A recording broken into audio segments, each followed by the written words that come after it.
Everybody says Brazil is cheap, but is it really? So what's the truth? Well, the reality is some things in Brazil you'll pay a lot less for than you would if you were in, let's say, the US, the UK, or Europe. But then some things are also shockingly expensive. For example, you pay less here for rent, fresh food, general lifestyle, healthcare, but also you could walk into an electronics store and pay double the price of an iPhone than it would be in the US. So in this video, I'm going to give you a breakdown about how much it costs to live in Florianopolis, Brazil, what the real expenses are, anything that are hidden, show you where you win, show you where you could lose out as well if you're not careful.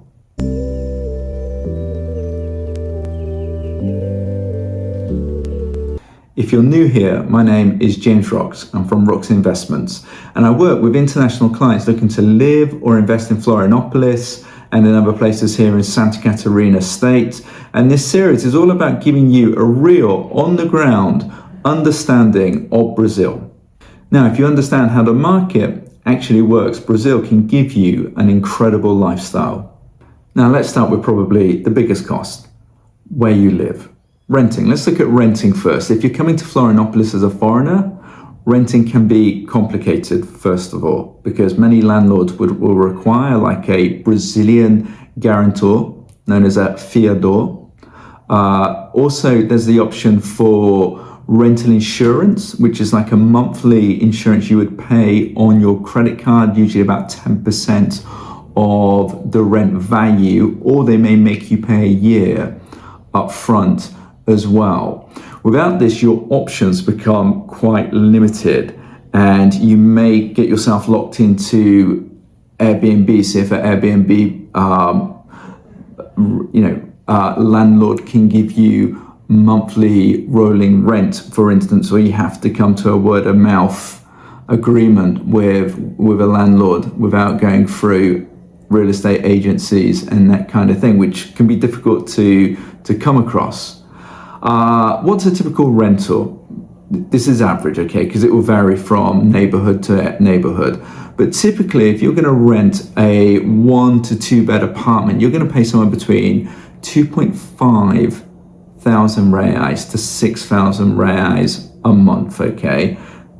That's a little over $500 to a little over 1,200 a month. Prime areas like Jurerê or Nova Campeche can be significantly higher, particularly if you're wanting more of a luxury lifestyle. Now, if you compare this to, let's say, Miami, London, Sydney, or parts of Europe, this can look relatively affordable for the quality of lifestyle you would be getting. Let's look at that versus buying. Now, this is where things get interesting. In many cases, foreigners can find buying makes more sense than renting, especially if you're looking at medium to longer term. Why is that? Strong appreciation in key areas. Your rent will inevitably go up, but if you've secured an asset. Limited coastal inventory as well. So Florianopolis is really one of those places where you want to get in. It's an island. Apartments are scarce. Land is scarce. And there's a lot of demand, okay? Rental income potential as well. A lot of our buyers are I would say that they themselves are a mix of lifestyle and income. So they want somewhere they can perhaps spend part of their year, but also generate some income from their place as well. And many transactions are still cash-based as well. Securing finance for property purchases is difficult if you're a non-resident in Brazil. There's a whole process to build up a financial history in Brazil. It's easier to buy off-plan with a developer and get developer finance. But if you're looking for something ready to go and you want to purchase, in all likelihood, you're limited to, with a few exceptions, to cash purchases. There are some important differences. For example, in countries like the US or the UK, mortgages are normal, and even mortgages for internationals. in Brazil, interest rates, if you are able to secure a mortgage, actually they're a lot higher. Or in some cases, rare cases, where you can get post-delivery finance with a developer as well. At that point, you're in usually within a high interest rate, maybe somewhere like 12% a year, both for a mortgage and post-development finance with a developer. Okay, so unless you've built strong relationship here, financial history, you're really looking at a cash purchase. So interest rates are high if you're looking at borrowing money, getting a mortgage, if you're able to, build up that financial track record here in Brazil, which isn't easy always. But the flip side of that, actually, if you're bringing money into Brazil and you have money to deposit in the bank, because of the high interest rates, you get very good yields. It's very easy to get yourself into a CDE where you are getting about 1% of your money each month back. So you can generate some passive income for yourself. So if you understand the financial environment in Brazil, there are opportunities on both sides, both for borrowing money, but also putting your money in the bank and receiving interest on that.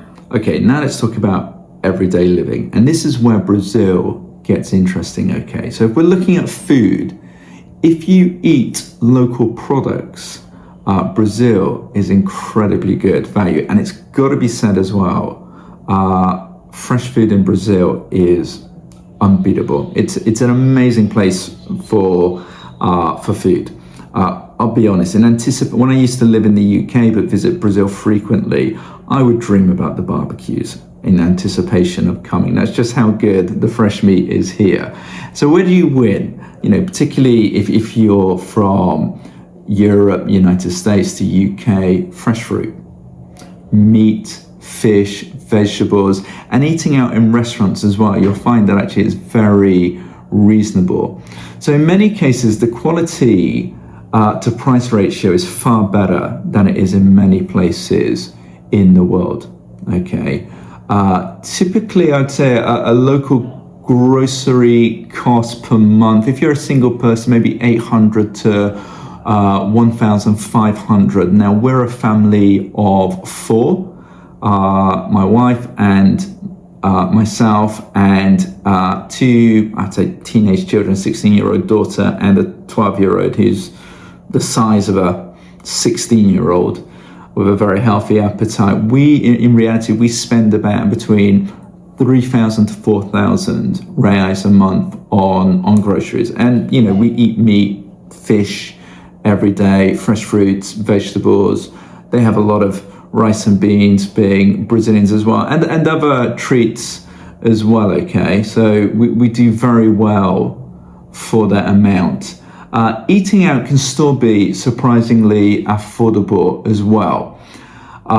So a local lunch, I would say, depending on your appetite, because you can weigh out the amount of food you're going to eat. So per meal, whether you've got a big to small appetite, somewhere between 20 to 50 reais. So you can keep a really good meal under $10 per meal for lunch. If you're looking at a mid-range restaurant, then you're probably looking at 60 reais, at $12 to 120 reais, so to about less than $25. Which is amazing compared to many places in the world, and the quality of food is really good. And that's something that really strikes a lot of people who come to Brazil, is the quality of the food and the great value you get for that. But there is a but. The moment you try to recreate an imported Western lifestyle, cost jumps up, okay? So this is where you lose out. If you like really nice chocolate, let's say Lindo as a brand. Now, I'm probably completely off with the price, but when I lived in the UK, you could get a 100 and something gram bar of chocolate for £2 or £2.50, which here would be something like let's say 15 reais, but in reality here you're going to pay double that for that same chocolate that's been imported. Imported wines can have a premium on them. Okay, Haagen-Dazs ice cream or Ben & Jerry's, any premium international products imported in the supermarkets will probably in all likelihood be double of what you would pay in the UK or the US or in other places in Europe. This also applies to electronics as well. MacBooks are almost double, iPhones 50% to double typically as well, gaming consoles as well, camera gears. Some electronics that are sold in mass like TVs have come down a lot in Brazil, but those premium electronic devices, you pay a lot in Brazil. And you know, my suggestion is if you're in between countries, don't renew your electronics in Brazil. You know, save it to when you're traveling abroad and pay retailer price abroad. So that's an area where you really do miss out. Brazil, it's a country that rewards local consumption, buying nationally made items, national grown foods, and they're fantastic.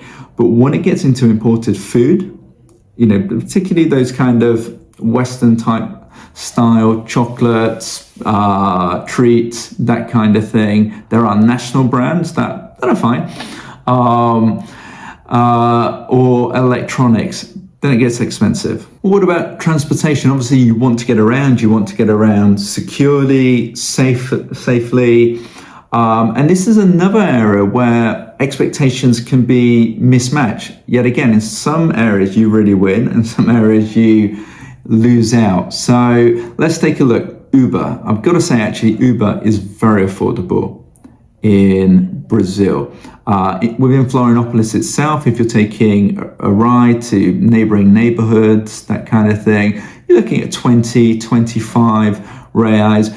Going from one end of the island to the other, I've done journeys for about 55 reais, so about $10 as well. So really, really good. To be honest, a lot of internationals heavily rely on Uber. It works very well in Florianopolis. It's safe, it's cheaper than taxis. What about public transport? Well, it's very affordable. Taking buses, that kind of thing, but it can take a while to get around on buses in Florianopolis, and sometimes it can be a bit complicated to go through the whole system of buying the tickets that you need. So it's not always practical, but if you particularly like going on buses and want to get around very cheaply and have time and you're not worried about getting to your destination, then buses are great. Owning a car, now, this is where people get surprised, because in Brazil, cars are expensive, particularly if they are imported vehicles. They can cost significantly more than they would in Europe or the US. But also, the other thing that really shocked me when I came to Brazil is in the UK or somewhere like the US, cars really depreciate. As soon as they're out of the, off the shop floor, they go down. But in Brazil, used vehicles maintain a lot of their value. So even buying a used vehicle can be very expensive compared to other places in the world. Add on to that, if it's not something that's manufactured in Brazil as well, it can be very expensive. What are some of the other costs you need to factor in Brazil if you have a vehicle? An obvious one is insurance. Actually, it's fairly reasonable, a few $100s a year. Fuel, okay, it's probably $1 and a bit a gallon, a litre, sorry. Maintenance is not too bad, but when it comes to imported car and imported car parts, that can get expensive, okay? Parking in the street is quite reasonable. Some designated parking lots or multi-story parking can get a bit more expensive, but in the grand scheme of things, it's not that bad. And I'd say compared to the UK, parking fines are a lot cheaper because if you're in the UK, they fleece people. You'd have a heart attack if you get one. So what I'd say is, while lifestyle costs can be lower, vehicle ownership in Brazil can definitely feel more expensive. In all honesty, when in Brazil, it may even be worth, rather than buying a used car, buying a new car. One, because the price isn't too difficult, but also you can get much better financing conditions for a new vehicle as well. So that's something to be aware of. There's no picking up a cheap runaround car in Brazil, to be perfectly honest. And let me just add as well that you can also rent a vehicle. And if you're going to rent something, let's say, just a small car, let's take something like a Fiat Argo or an Uno, for instance, you're probably looking at something like 2,500 reais a month. If you're looking at something, entry-level SUV, that kind of thing, you're looking around 6,000 reais a month. That will cover something like a Jeep Compass, for instance. So what are some of the hidden costs for foreigners? Some of those costs that you don't necessarily expect. And this can be where budgets go wrong often as well. So one is condominium fees, or HOA, as you'd say in the States. A lot of buildings in Brazil operate almost like a mini resort. And the reality is, when you come to a beach city, you probably want and you want to make the most of the lifestyle here, you want good amenities as well. And each building will have its own condo tax, or HOA.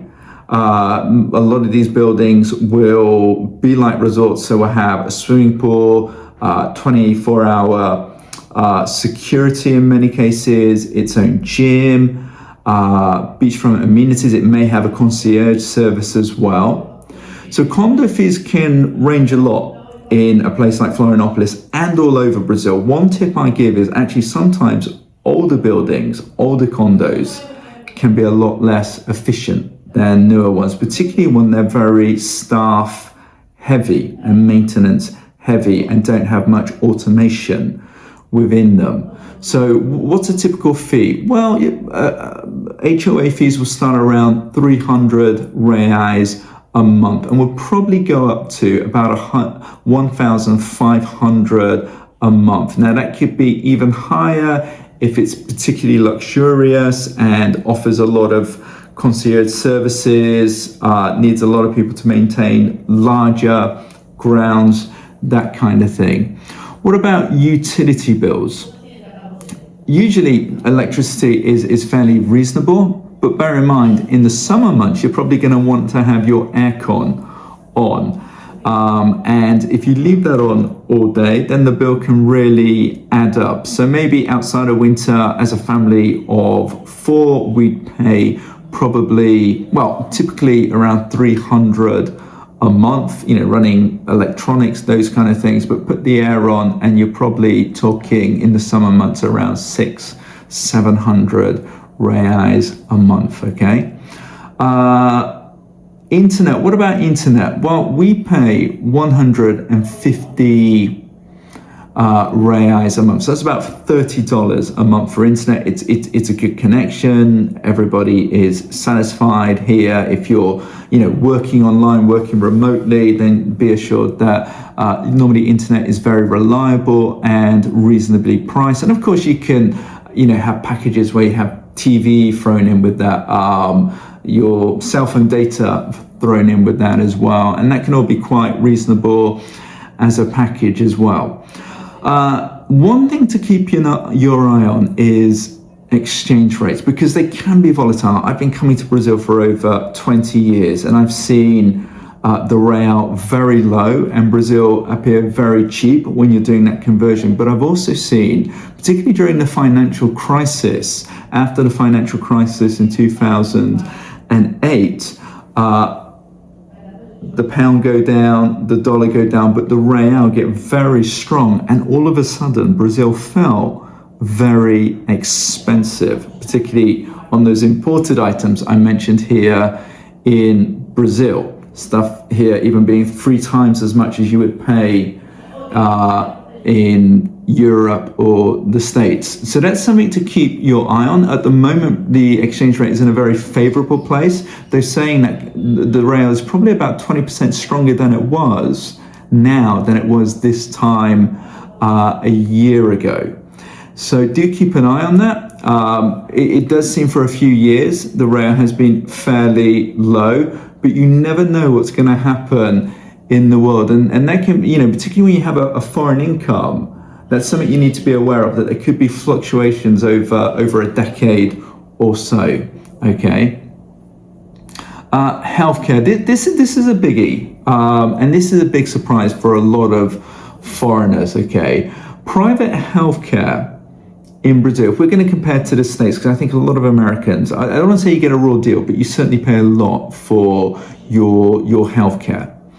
And here in Brazil, it's significantly cheaper than it is there. So if I was to give you a figure, as I say, we're a family of four, our health plan that covers emergency treatment. We have to, if we have a doctor's appointment, we get those at a discounted rate, but they're probably about $20, 100 reais per appointment, but any emergency treatment is covered. And I'll give you an example. My wife a couple of years ago had a cancer scare and had to have emergency operation. It was all covered by the health plan, which is fantastic. And we pay about 2,700 a month as a family. Now, healthcare in Brazil, the older you are, okay, or even, if you have some comorbidities, that kind of thing, that's going to drive your premiums up. So as a family of four, two teenage children, we're paying 2,700, a little over $500 a month. And we, if our children need or we need emergency treatment, we can access that worry-free in the hospitals here. Okay, so it's always good to prepare for that. But saying that, the public health system in Brazil is actually very good, particularly in this state of Santa Catarina. And you're still able to access that. Even as a foreigner, once you have your CPF, your resident here, you can access SUS, Sistema de Saúde Única. That's here in Brazil. It will not refuse you, and it will give you a good level of treatment. You can be hospitalized there, you can see doctors, there can be waiting lists and things. Okay, it's not going to be as good as private, but I may suggest it's probably better than what you would access as compared to public healthcare in the US. And I come from the UK, so not many people have private healthcare in the UK. But certainly within the last few decades, we've become very accustomed in the UK to very long waiting times, very little interaction with doctors, particularly face-to-face. And in my experience, the care that I've seen internationals access in SUS, the public care system here, has been better than what I've seen in recent years in the NHS in the UK. And that's not to be disparaging about the health system in the UK, but actually being fairly blown away with how good that's been here in Brazil. Now that experience can vary from state to state. Santa Catarina is particularly good. So something to bear in mind. So healthcare is one of those areas in particular where foreigners feel like they gain good value for their money here. Also, let's add into that dentistry as well. People in Brazil are very conscious about not just their, let's say, their oral health, but also the aesthetics as well. They make joke about British people having wonky teeth. And I'll be honest, before coming to Brazil, I fitted that Brazilian stereotype of an English person. But the reality is, dental treatment is very accessible. So I have, we have friends and family members who actually come to Brazil for dental treatment because it's so much more cheaper than it is in the UK, for instance. And healthcare here, whether that would be different surgeons, doctors, or even if you're thinking about aesthetic stuff that's more aesthetic, stuff that's more plastic surgery, that kind of thing, Brazil is excellent. And when it comes to dentistry as well, actually Brazil is very good and very well priced. Okay, so what do you get for your money? So what does it really cost to live in Florianopolis? Well, I think for most foreigners, I would say base limit to be comfortable, at least 10,000 reais a month, at least 2,000. Now you can do it for cheaper, and actually a lot of Brazilians do live on less, and that even for some Brazilians, they would consider that a lot of money. But it all depends on the kind of lifestyle you are accustomed to. And I'd recommend if you have a budget of around 10,000 reais upward, think carefully about rent as well. If you own a property outright, okay, that makes things a lot easier. Lifestyle choices as well. As I say, you win on a lot of stuff in Brazil, but you can blow through stuff quite easily, particularly if that's imported consumption, always going to very nice premium places. But if you live like a local most of the time, and you seek out those particular restaurants, those particular places to get a snack, then okay, you can do it. Transportation is a big one. Are you hiring a vehicle? Are you paying car finance? Are you just Ubering? Are you taking the bus? Are you being healthy and cycling or walking? And your location, are you in a premium area where, actually somewhere like Jurerê, where everything is just going to be that bit more expensive than other places? Now, I probably want to make a distinction between, being able to survive and living comfortably. Some people can survive with as much as 5,000 reais a month. I think that's very tight personally, but a lot of people survive on that or less in Brazil. 10,000, I think you're in a better place. I think more comfortable if you can have something around 20,000, 15, 20,000, so maybe $3,000 upwards. That makes things a lot more comfortable here in Brazil. What you get in return is very important. What do you get living somewhere like Florianopolis, where you get the beach lifestyle? You get this stunning nature, you get a better climate, you get a strong quality of life, you get the fresh air, you get the ocean. It's relatively safe compared to other cities in Brazil. You get that outdoor lifestyle, as I've mentioned, and for many people, a slower, healthier pace of life. And actually, a lot of people comment how living in Florianopolis, they're inspired to take much better care of themselves, to exercise more, because it's a city where a lot of people are out and about, a lot of people are looking after themselves, a lot of people are health conscious, and it kind of rubs off on you. I would say Florianopolis, by Brazilian standards, it's not a cheap paradise, but if you compare it to the global cost of living, particularly as you look to the States, Europe, the UK, actually you get very good value for money. So some final thoughts. I'd say the biggest mistake I see is people coming here and think everything's going to be cheap, but Brazil doesn't work like that. The reality is, on some things you win on. Okay, so we talked about it: lifestyle, healthcare, food, local services, rent in certain areas. If you put that on paper and compare that to the US, to Europe, to the UK, you are doing very well. But you will lose out on certain things. If you're looking to buy new electronics here, or even secondhand electronics, okay? Imported goods, vehicles, and the cost of finance as well. So I would recommend to anyone, if you are an international spending a significant part of your year here, or living full-time here, some of those things only look to change or upgrade once you're back, or if you have family coming over to visit you, get them to bring stuff for you. And even when it comes to accessing finance as well, can you still access finance back home? Because the interest rates might be a lot more friendlier, let's say, to you. So the people who do well here are people who understand that balance and position themselves correctly within the market here. Some things you win on, Some things you lose on, but overall, you win. And if you're smart about it, it's win-win, okay? So if you're thinking of moving to Florianopolis or investing here and want a clearer breakdown based on your situation, then feel free to reach out to us at Rocks Investments. I work with international clients to help them navigate the market here, to avoid mistakes and to find the right opportunities to tailor towards their situation and unique needs as well. So I'll put my email and WhatsApp number here and our web address. So if you want to understand Brazil properly and you just want an honest overview of Brazil and an experience of someone who's been living in Brazil on and off for 20 years, then don't go by just what you see online, but make sure you follow this series on YouTube, and there's more to come.